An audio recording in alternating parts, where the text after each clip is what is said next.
दोस्तों, आपको उत्तर प्रदेश की तरफ लेकर चलते हैं कि कैसे एएमएम के एक कदम से जो है एएमएम के 20वें विधायक जो है जीत कर आ सकते हैं मैदान के अंदर उत्तर प्रदेश के अंदर। आपको पता होगा कि 2027 के अंदर विधानसभा चुनाव है वहाँ पर और पिछले 2 बार एमआईएम ने वहाँ पर चुनाव लड़ा है। 2017 के अंदर भी चुनाव लड़ा है एमआईएम पार्टी ने, 2000 जो है वो 22 के अंदर भी चुनाव लड़ा है एमआईएम पार्टी ने और 2017 के अंदर जहाँ पर 38 सीटों पर अपना उम्मीदवार उतारा था एमआईएम पार्टी ने, वहीं पर 2022 के अंदर लगभग 100 सीटों पर अपना उम्मीदवार उतारा था एमआईएम पार्टी ने। तो 2017 के अंदर सिर्फ 2 लाख वोट लाए थे और एक भी सीट पर इनकी जीत नहीं हुई थी। वहीं पर 2022 के अंदर जो है वो 4.5 लाख के आसपास इनको वोट मिले थे और 2022 के अंदर भी एमआईएम पार्टी की जीत नहीं हुई। तो इससे ये पता चल रहा है कि एमआईएम पार्टी जीत के लिए फिलहाल खाता खोलने के लिए जो है वो तरस गई है उत्तर प्रदेश के अंदर। वहीं पर एक और पार्टी है बहुजन समाजवादी पार्टी,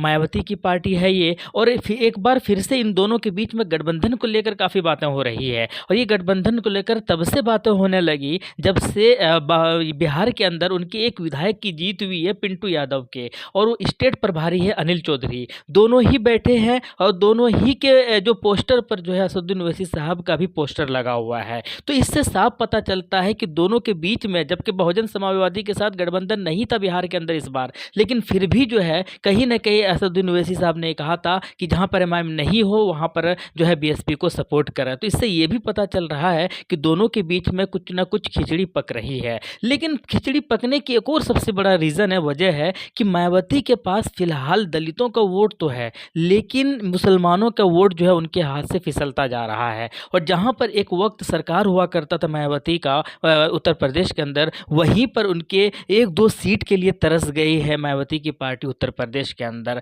तो इससे साफ पता चल रहा है कि कितने ज़्यादा डिस्पैरेट है वो, कि किस तरीके से मुसलमानों का वोट एक बार फिर से जो है वो कहीं न कहीं दलितों के साथ, मायावती के साथ और बीएसपी के साथ आ जाए। यही वजह है कि मायावती की जो गंभीरता, इस बात से अंदाज़ा लगाया जा सकता है कि पहली बार मुस्लिम भाईचारा कमेटी की प्रदेश स्तरीय जो बैठक जो है उन्होंने खुद किया और उन्होंने खुलकर कहा कि मुसलमान अगर साथ दे देंगे ना तो भाजपा की सत्ता को जो है हम लोग उखाड़ फेंकेंगे। तो इससे इस चीज़ का अंदाज़ा लगाया जा सकता है कि कितना ज़्यादा वो बेचैन है मुसलमानों को अपने साथ लाने के लिए। और हकीकत भी यही है, अगर उनके साथ, जैसे कि मैं एक एग्जांपल आपको दिखाने की कोशिश करता हूं और फिर आपको जो है थोड़ा सा आइडिया लग जाएगा। संभल की तरफ लेकर चलते हैं। 2017 के अंदर बहुजन समाजवादी पार्टी ने जो है अपना उम्मीदवार उतारा था और उन्होंने लाया था 36,000 वोट। एमआईएम ने भी अपना उम्मीदवार उतारा था, उन्होंने लाया 59,000 वोट। अगर इन दोनों वोटों को मिला दिया जाए बहुजन समाजवादी और एमआईएम के, तो ये जो है कहीं न कहीं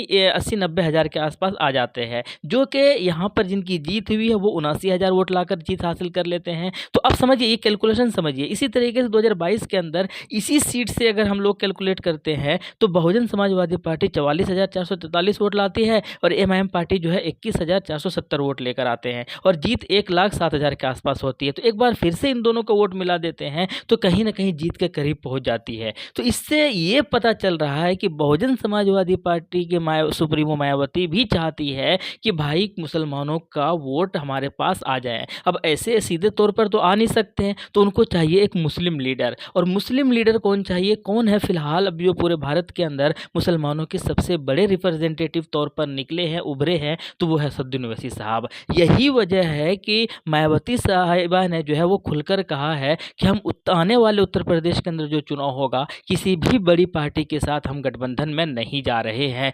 लेकिन छोटी पार्टी के साथ हम गठबंधन कर लेंगे जो हमारे लाइक माइंडेड पार्टी होंगी, जो हमारी सोच, एक जैसी सोच वाली पार्टी होंगी, उनके साथ गठबंधन कर लेंगे। और ऐसे सोच वाली पार्टी एमआईएम फिलहाल है और एमआईएम के साथ गठबंधन करने से मायावती को भी सीधे सीधे फायदा पहुंचेंगे कि मुसलमानों का वोट जो है वो हासिल कर सकेंगे। और यही वजह है और यही कुछ ऐसा ही समीकरण कुछ एमआईएम के पास भी है। एमआईएम पिछले 2 बार जरूर चुनाव लड़ा है, 2017 के अंदर और 2022 के अंदर भी, लेकिन 2022 के अंदर तो और भी बुरा हाल हो गया था। 1-2 सीट छोड़कर बाकी सीटों पर तो जमानत ही जब्त हो गया था। तो इससे साफ पता चल रहा है कि एमआईएम का कुछ अच्छा प्रदर्शन था नहीं। 100 सीटों के आसपास चुनाव लड़ा था 2022 के अंदर एमआईएम पार्टी और मात्र 8 सीटों पर 10,000 से ज़्यादा वोट लेकर आए थे। जैसे कि एक उनमें से खड्डा विधानसभा है, 16,419 वोट लेकर आए थे एमडी अख्तर वसीम साहब। उतरौला विधानसभा से डॉक्टर अब्दुल मन्नान को टिकट दिया था एमआईएम ने, 12,303 वोट लेकर आए। मोहम्मद मुशीर खान सोरेन जो है वो संभल से चुनाव लड़े थे,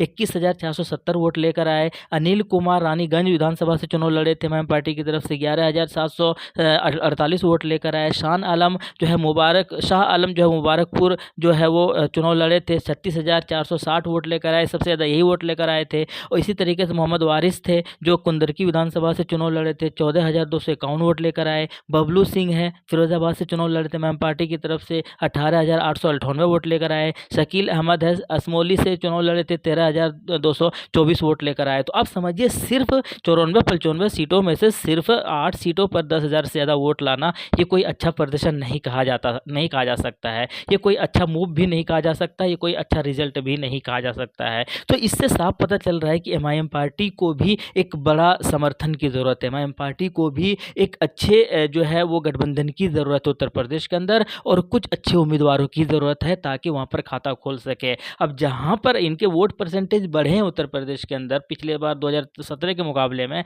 लेकिन उतने नहीं बढ़े हैं कि उनकी जीत हासिल हो सकती है। तो ये जो चीज़ें हैं ये फिलहाल एमआईएम और मायावती दोनों को एक दूसरे की ज़रूरत है उत्तर प्रदेश के अंदर। और अगर दोनों एक दूसरे के साथ मिल जाते हैं तो वह एमआईएम के पास जहाँ पर मुसलमानों के वोटर्स हैं तो वहीं पर दूसरी ओर मायावती के पास दलितों के वोटर्स हैं। अगर दोनों मिल जाते हैं तो उत्तर प्रदेश के अंदर 1 दर्जन से ज़्यादा उम्मीदवार जीत कर जो है मैदान के अंदर आ सकते हैं। लेकिन सवाल वहीं खड़ा होता है कि क्या दोनों के बीच में जो है गठबंधन हो सकती है? तो उनका जवाब हाँ में ढूंढने की कोशिश करते हैं कि जिस तरीके से बिहार के अंदर बीएसपी के इकलौते विधायक पिंटू यादव और वहाँ के स्टेट प्रभारी बीएसपी से जो अनिल चौधरी, उनके कॉन्फ्रेंस में, उनके प्रेस कॉन्फ्रेंस में एमआईएम का जो झंडा लगाया गया, एमआईएम का जो पोस्टर लगाया गया, तो भाई बिना सुप्रीमो के इजाज़त से तो पोस्टर लगा नहीं सकता। तो ये चीज़ें कहीं ना कहीं इशारा कर रही है कि दोनों के बीच में खिचड़ी पक रही है। और जो समीकरण बन रहा है उससे साफ पता चल रहा है कि दोनों को एक दूसरे की ज़रूरत है,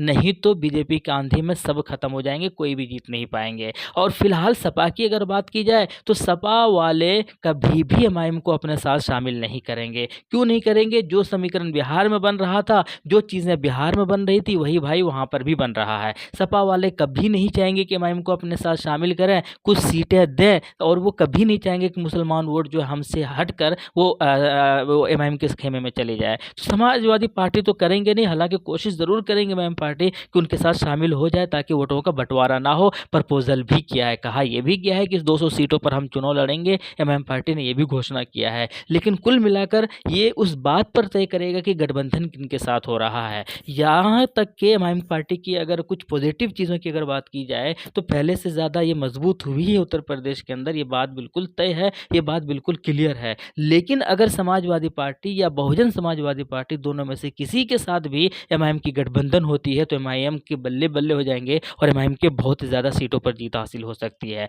अब तो ये आने वाले वक्त में ही पता चलेगा क्या होगा, लेकिन ये बात सोचने वाली है कि एमआईएम का प्रदर्शन जिस एक्सपेक्टेशन के साथ लोग उम्मीद कर रहे थे वैसा वहाँ से रिजल्ट आ नहीं रहे हैं। सवाल वहाँ के शौकत अली साहब के भी ऊपर हुआ था कि वैसी राजनीति नहीं देखने को मिली है, या वैसे उम्मीदवार जो है कहीं ना कहीं उनको टिकट दिया जाना चाहिए जो जीत कर मैदान के अंदर आ सके। फिलहाल एमआईएम तलाश रही है कि किस तरीके से वहाँ पर खाता खुले। विधानसभा के अंदर एक भी अभी तक कोई भी उम्मीदवार उनके जीते नहीं हैं, पिछले 2 बार चुनाव जरूर लड़ चुके हैं। बिहार से ज़रूर उनको पॉजिटिव एनर्जी मिली है। बाकी आपकी क्या राय है कमेंट बॉक्स में ज़रूर बताइएगा। मिलते हैं नेक्स्ट वीडियो में। आपकी क्या राय है? आपको आपके हिसाब से क्या बहुजन समाजवादी और एमआईएम की गठबंधन काम कर सकती है उत्तर प्रदेश के अंदर? दोनों मिलकर सरकार बना सकती है? कमेंट बॉक्स में ज़रूर बताइएगा। शुक्रिया।